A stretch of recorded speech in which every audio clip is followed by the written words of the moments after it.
ቤተሰብ የብሩኬ ቪዲዮ ለቅምጥሌ የሀብል ጊፍት የሰጣት ካስታውሳችሁ 1 ሚሊዮን ሊገባ ትንሽዬ ነው የቀረውና ሁላችሁም የገባችሁ ባላያችሁት አካውንት የተለያየ አካውንት ካላችሁ ከሌላችሁ ደግሞ ለጓደኞቻችሁ ሸር በማድረግ እንዲሁም አካውንትን እንኳን ቀይራችሁ ይመስለኛል እስካሁን ድረስ ማለት ቆየ ቪዲዮ አንዳንዴ ስልክ ስንቀይር ምናምን አካውንት ይቀየር የለ ስለዚህ ያን ነገር አድርጉ። ለምሳሌ እኔ በዚህኛው እንትን ያላየሁትም ነበረ የአካውንት በዛኛው እናቴ ልጅ ነኝ ነበረና ስለዚህ በዚህኛው ቪዲዮ በደንብ አድርጌ እስከ መጨረሻው ያለው ማለት ነው። ሁላችሁም ያንን በማድረግ 1 ሚሊዮን እናስገባ።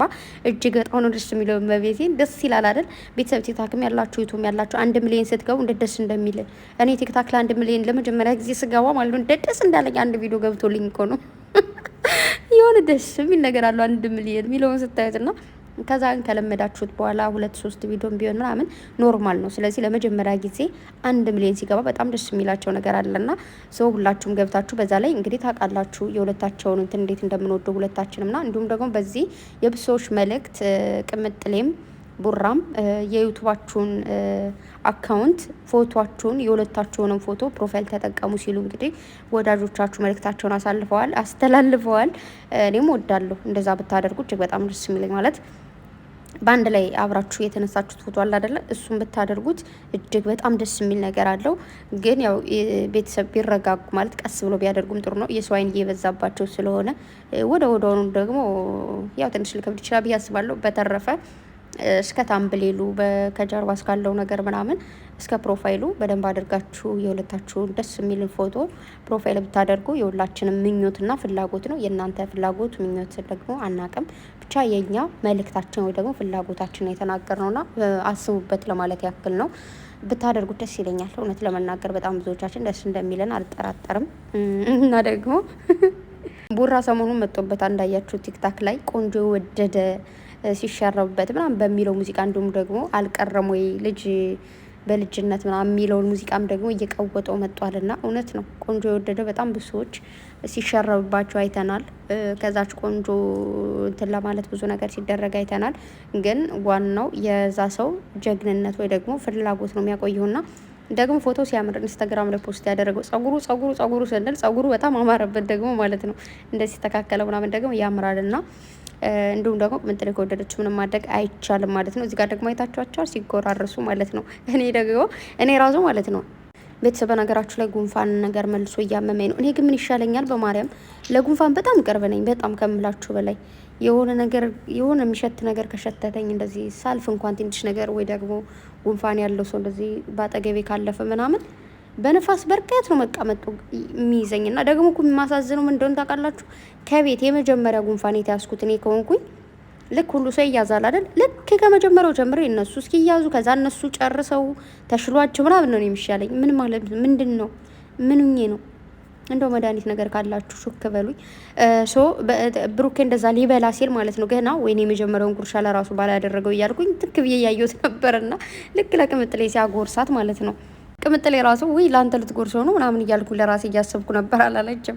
እውነት ለመናገር ወንዶች እየማወቅ ያለባችሁ ነገር ለሴት ልጅ የመጀመሪያ ጉርሻ በቃ የፍቅር እንትን ነው። ምንድነው የሚባለው? ፍቅርን የሚያጣፍጥላት ወይ ደግሞ በጣም እንደምትወዳት የሚያሳውቅላት ወይ ደግሞ በቃ ሰው ለእኔ ምንም አይደለም ብላ የምታስብበት አይነት ነገር ነው። የትኛውም ሴት የምትፈልገው ነገር ነው። ባሏ ምንም ነገር ሲበላ መጀመሪያ ላይ ለሷ ማጉረስ አለበት። የመጀመሪያ ጉርሻ ለባል ነው። ማን ነው? ለሚስት ነው። ሚስትም ብትሆን ስታጎርስ መጀመሪያ ጉርሻ ለባል። ገባችሁ? አንዳንዴ እንደውም አባቶቻችን ወይ ደግሞ እናቶቻችን ምን ያደርጋሉ? ያው እናቶቻችን አባቶቻችን ካልመጡ አይበሉም። እናቶች እንደዚህ ክው ሲሉ ምናልባት በጣም ርቧቸው ከሆነ ምናምን ቆርሰው ያስቀምጣሉ ማለት ነው ፊቷ በሷ በኩል ላይ። ከዛ የመጀመሪያዋን ያስቀምጡላትና ይበላሉ ማለት ነው።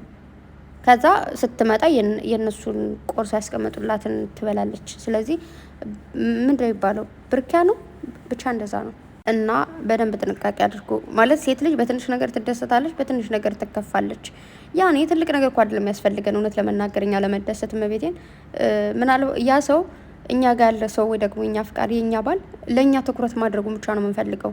እሱ ለእኔ ትኩረት ያደርጋል ወይ ለእኔ ደስታ ይጨነቃል ወይ የሚለውን ነገር እንጂ በትንሽ ነገር እኮ ነው በቃ ሳታስበው የሆነ ነገር ይዘላት ከመጣ ምናምን ትንሽ ነገር ሲምፕል ነገር በጣም ያስደስታል። ቅምጥሌ ካያችሁ ትናንት አበባ ይዞላት ሲመጣ በጣም ደስ ብሎኛል አበባውን ስላመጣልኝ አለች ማለት ነው። እሷ ካዘጋጀችለት ያ ሁሉ ነገር በጣም ያስደስታት አበባውን ይዞ መምጣቱ ነው። ገባችሁ አይደለ? ስለዚህ በትንሽ ነገር ሴት ልጅ ማስከፋትም ማስደሰትም ይቻላል።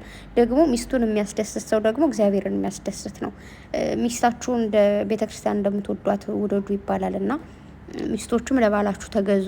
ቅምጥሌ እንዳያችሁት እንግዲህ ቤት ውጩ እንዲያስጠላ ነው ማደርግ ብለዋለች። አይተናልም ደግሞ ውጩ እንዲያስጠላ እንዳደረግሽውም የኔ ቅመም። ወይኔ አቤት ሴትነቷ! ጉድ ጉድ ጉድ ጉድ ጉድ ጉድ ጉድ አለች እኮ እንደዚህ ጥድፍ ጥድፍ። አቤት እንደዚህ አይነት ቀልጠፍ ቀልጠፍ ያለች ሴት ሰዎች መቤቴን ስማአም ከሰው አይን የጠብቅሽ የኔ ወርቅ። ያው ቡራ ወንድማችን ደግሞ በጣም እያስደመምከን ነው። በቃ አይን እየበዛባችሁ ነው። ከሰው አይን ይጠብቃችሁ መድኃኔዓለም አባቴ ከክፉ ነገሮች ሁሉ ከለል ደበቅ ደበቅ አድርጎ ይጠብቅልን። ትናንት ነው አይደል ከፉፉ ቤትም ብሩክ የተገኘው። ያው ቤተሰብ እንዴት መሰላችሁ አሁን ላይ ዩቱብ ላይ የምናያቸው ነገሮች ሁሉ ድራማም ነው ፕራንክም ነው ምናምን ስለሚባል ብዙዎቻችን እያመንን አይደለም ታውቃላችሁና ግን ያው በጣም ብዙዎቻችን ትናንት ያመን ነው ብሩክ ሲገኝ ሚፍታም በቃ ያለው ነገር ደግሞ ሪልም ስለሆነ እንዳያችሁት ያን ነገር እንግዲህ አምነናል። ብቻ ግን አንዳንዴ ቀልድ የበዛበት ነገር ምናምን ትንሽ የሚከብድ ነገር አለው እና ዩቱበሮች እባካችሁ በተቻላችሁ መጠን ያው እውነታውን ሪሊ ህይወትን ላይፋችሁን በቃ አለ አይደል እሱን ነገር ብታሳዩ ብዬ አስባለሁ። ብቻ ሁላችሁም እግዚአብሔር ይጠብቃችሁ አውቃለሁ። ምናልባት ያን ነገር የምታደርጉት ወይ ደግሞ እንደዚህ ድራማ የምታበዙት ለምን እንደሆነ ይገባኛል። ግን በተቻላችሁ መጠን ያው ለማስተካከል ብትሞክሩ ለማለት ነው። በተረፈ ቀጫጭን ሰዎች እኔ ደግሞ ማለት ነው ትናንት ቅምጥሌ እንዳያችኋት እንደዚህ ቀጫጭን ሰዎች ቢበሉ እንኳን አይወፍሩም ሲባል ለሙቢ ለማን ነው ደግሞ ለቅዱስ ለማን ነው ደግሞ ለቤኪ ላኩኝ ስትል ማለት ነው ከኛ ቤት የሆነች ልጅ አለችና እዚህ ጋር ማለት ነው በጣም ቀጭን ናት በጣም እና እህቷ አንዷ ወፍራም ነች፣ ያቺኛዋ ደግሞ በጣም ቀጫጫ ናት ማለት ነው። ከዛ እናትየዋ አያትየዋ ነች እንጂ ምንድን ነው ያችኛዋ አትበላም ማለት ግን ሰው ሁሉ ምን ይላል እቺ ዝም ያገኘችው እንደምትበላው ምናምን ነው የምትባለው። ወፍራማ ግን አትበላም። የሚገርማችሁ ለመቀነስም ስለምትፈልግ ምናምን አንዳንዴ ኔቸር ነው። ትንሽዋ ደግሞ ሰው ሁሉ አትበላም እንደ ምግብ አሰጧት ምናምን የሚባለው ግን በቃ ማለት ሁሉ ሰው እንደሚመገበው አይነት ምግብ ትመገባለች። እና እኔ ይገርመኛል አንዳንዴ ለካ ሰው ሁሉ አንዳንዴ የፈጣሪ ስራ ነው። አንዳንድ ሰዎች በሉም አልበሉም ያው ናቸው። አንዳንድ ሰዎችም በሉም አልበሉም ደግሞ ያው ናቸው፣ ውፍረትም ሆነ ቅጥነት ማለት ነው። አንዳንድ ሰዎች ደግሞ በመብላት ባለመብላት ነው የሚወሰነው ውፍረታቸው። እኔ ለምሳሌ በመብላት ባለመብላት ነው ውፍረቴ። እግዚአብሔርን ቁርስ፣ ምሳ፣ እራት ወንዱም ደግሞ የሆነ በቃ ምግብ በደንብ አድርጌ ከተመገብኩ እኔን አታውቁኝ ፍርፍር ነው ብለው።